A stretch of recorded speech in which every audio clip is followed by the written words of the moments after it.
Hello, everyone. This is going to be a presentation about LinkedIn 101. We are going to talk about how to build a great LinkedIn page, connect with others, and the benefits of having a LinkedIn page. First, what we're going to be talking about today is generally what is LinkedIn, what should your profile include, profile examples, and the benefits of having a LinkedIn profile. So let's begin.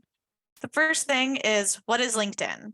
LinkedIn is a social platform used to make networking connections, create professional relationships, and to present your skills on a platform in which everything can be viewed under your personalized profile. It's essentially your digital resume or CV. So the first thing you'd like to cover is, what is your summary? What is that going to be? This is a section where you're going to describe you. It's right underneath your name, your profile information, your contact info, and your title. This is also where you can include your experiences in education, work, your skills, your achievements, and simply what inspired you to enter your selected field. To the image to the right is a breakdown of how a LinkedIn summary should look. I personally use this on mine and it has bumped my page a lot. It's actually really nice to kind of display who you are and your interests. The next thing is going to be a cover of your profile in general. So your profile picture should be a nice professional photo. It doesn't need to be a photo taken by a professional in like a nice, a studio, but it can be a photo of yourself that looks presentable, a nice smile, a good center frame photo. Your banner can include your contact information or your name or your titles as well, or it can be a stock image as long as it's nothing entirely unprofessional. The next thing is your title. Your title should include things such as if you're seeking employment or research opportunities. It should include your educational major, especially if you're a student, as well as your work title. So this example to the right can actually have everything that I just listed. It says like seeking opportunities, experience, professional. So this is kind of like when people look at your profile, this is the first thing they see.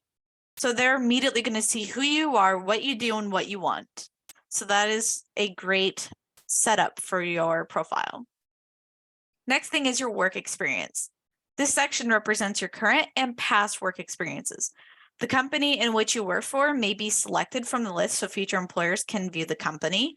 You should include how long you have worked for the company, your titles, and your experiences for each position you obtained at the company. It is important to not add any information regarding salaries or hourly income. So the example to the right includes how it would look if you selected one company that you worked for with multiple positions. It would have a drop down, and then you would separate your tasks and your roles between each other in the company, as well as the timing.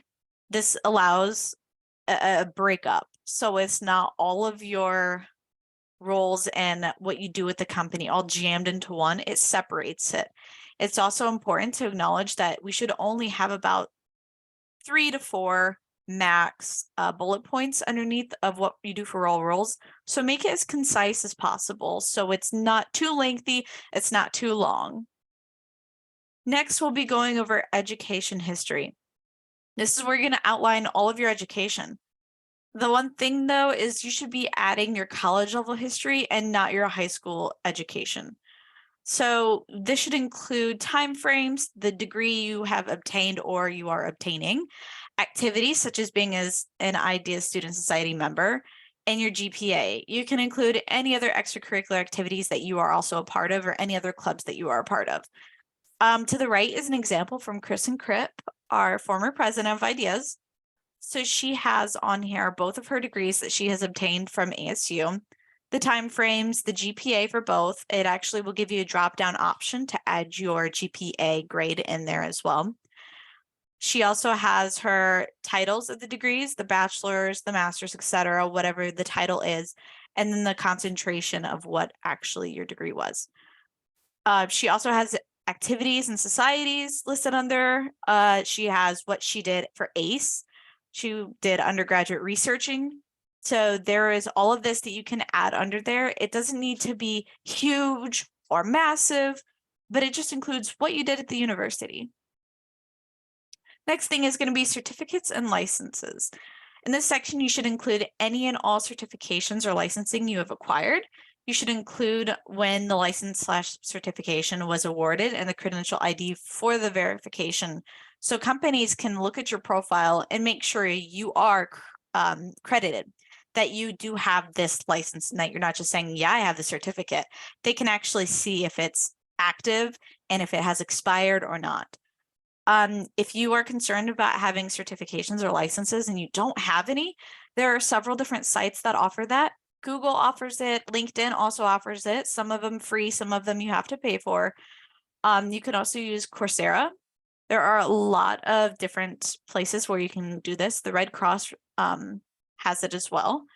So over here is an example of Candace, our Officer of Web Administration. She has 55 licenses and she did a lot of these on LinkedIn. If you pay for LinkedIn Premium, you can actually get access to a lot of these for free. So it's a great benefit to have that if you don't already. So these are some options that you can take regarding your profile. Next is volunteering section. This should entail all of your volunteer experience with organizational groups. This can include hospital volunteering, nonprofit organization volunteering, or even taking a part in our outreach and volunteering events. You can include us. We actually have a business page to where you can include us in your volunteer section.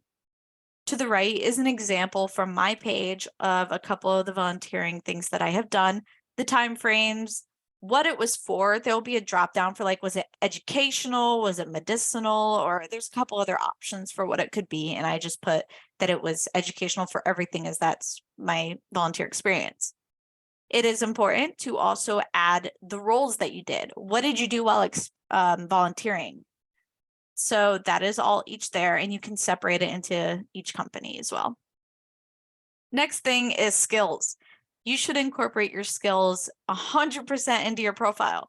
You should include your soft skills and your hard skills. So this should include like skills that you've learned by hand, such as typing speeds or IR spectroscopy, as well as skills that you've learned with interaction, like public speaking, presentational skills, crisis management, all of that.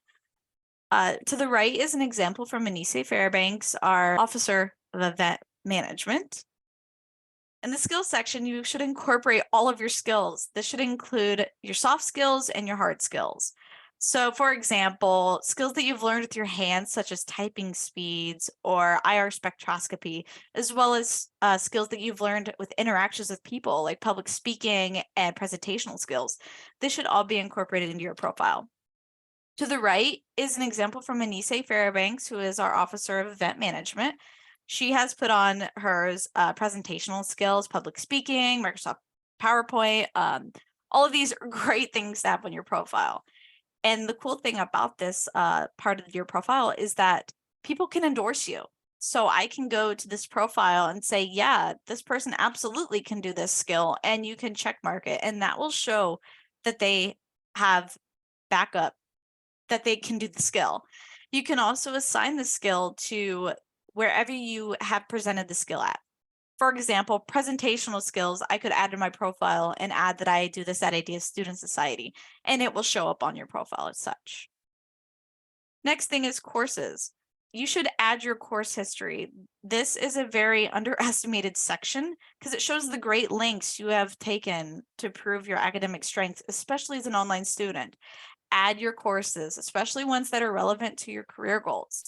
For example, on the right is again from my profile where I added everything that involves biology. I added bioethics, developmental biology, my chemistries, all of that, everything is on there. And then I link it back to the institution that I took it from, which is ASU. You can also add other courses from community college, whatever you feel like is going to help boost who you are and what you have taken, especially if your interest. It would be great to add here, and I think it's a great addition to a profile. Next is honors and awards. Showcase your achievements. This section is so important. Showcasing your achievements to future employers or your connections is a great way to represent the power of an online STEM student.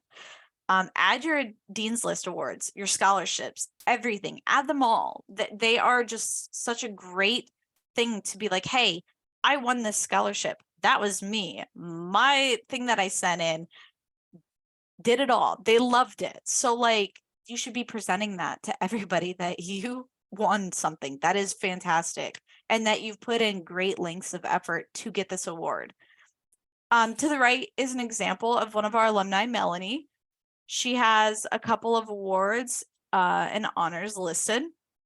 She has her Dean's List shown. She has her R scholarship shown, as well as her award for her third prize in ACE for her presentational work. All of this is great examples. Whatever you may have gotten an award on or an honor in, add it to your profile. Add a little description about when you got it, who you got it from, and what it was about, if there was any sort of information you could add. Next is making connections. Don't be scared. I know me personally, I have been worried to make connections on LinkedIn because I don't want them to be like, who are you? Who is this person? And be a little bit scared. But honestly, it's okay. You can make connections everywhere, interact with them, get to know people, get to learn their interests, and it will be just okay. To the right is an example of how to write an invitation. It is a template. I strongly suggest using this if you are not great with creating your own and putting your mind together to think of a great way of an invitation. This is a great template to use. So some of these are profile examples. I will not be personally pulling up the profile examples in this video simply because of privacy conditions with people that are on the right side of the tab. So these are links from our members that have said that go ahead, look at my profile. These are great examples. I strongly recommend looking at such and then connecting with us. All of us will accept you. We'll all connect with you, everything. So what are the benefits of having a LinkedIn profile? I know a lot of people think it's just another social media platform. What can I do with this? A lot. You can do a lot with it. First is making connections. Make connections with people in your interest range, or even further, you can broaden your interests and connect with people that are not in your majors. So then you can understand how wide, especially STEM majors, go across. I'm, for example, not interested in math whatsoever. I made connections with math majors and I'm like, wow, you guys do a lot. So it has actually opened my eyes on how far each major can go and how great of achievements people can make. Another benefit is that this is your digital resume / CV. When you submit a resume or CV to a company, a school, etc., you are going to want to fix it up for whatever you are applying for. So this is a great way. It's kind of like your digital bank. Everything is on this profile. So you don't have to forget things and jog your memory and be like, what did I do 4 years ago? It's all here. It's all on your platform. So you can pull things from it and then it's all there. It's a great way to save all of your things. Another thing is discovering opportunities. I personally wouldn't have known about a lot of REU opportunities or scholarships or internships, all of that. They have postings for that as well as jobs on LinkedIn. This is also just, it's a major pinpoint for having a LinkedIn, especially as students, because we need to get our foot in that door. We need to say, hey, I know I just graduated. I don't have the experience, but I have everything else under my belt educationally. And I can show you that I am an amazing person. I've done so many things while in college or after college. I have everything I can present to you right here on this platform. Another quote I'd like to add in here is, if opportunity doesn't knock, build the door. So not everything will just be laid on your lap. Sometimes you'll have to go out and look for these opportunities, which can all be found on LinkedIn. Sometimes people just don't come up to you and say, hi, how are you? Sometimes you have to be the one to be like, hey, you, I want to know all about you. Tell me about you. And that's what LinkedIn is great for. So thank you everybody for attending and watching this video later on. We will have many more workshops to do and to present and to have on our YouTube. This is a QR code on the top right for our website, where you can also view these videos and more information about who Ideas is, or are rather, and everything about us. So thank you so much.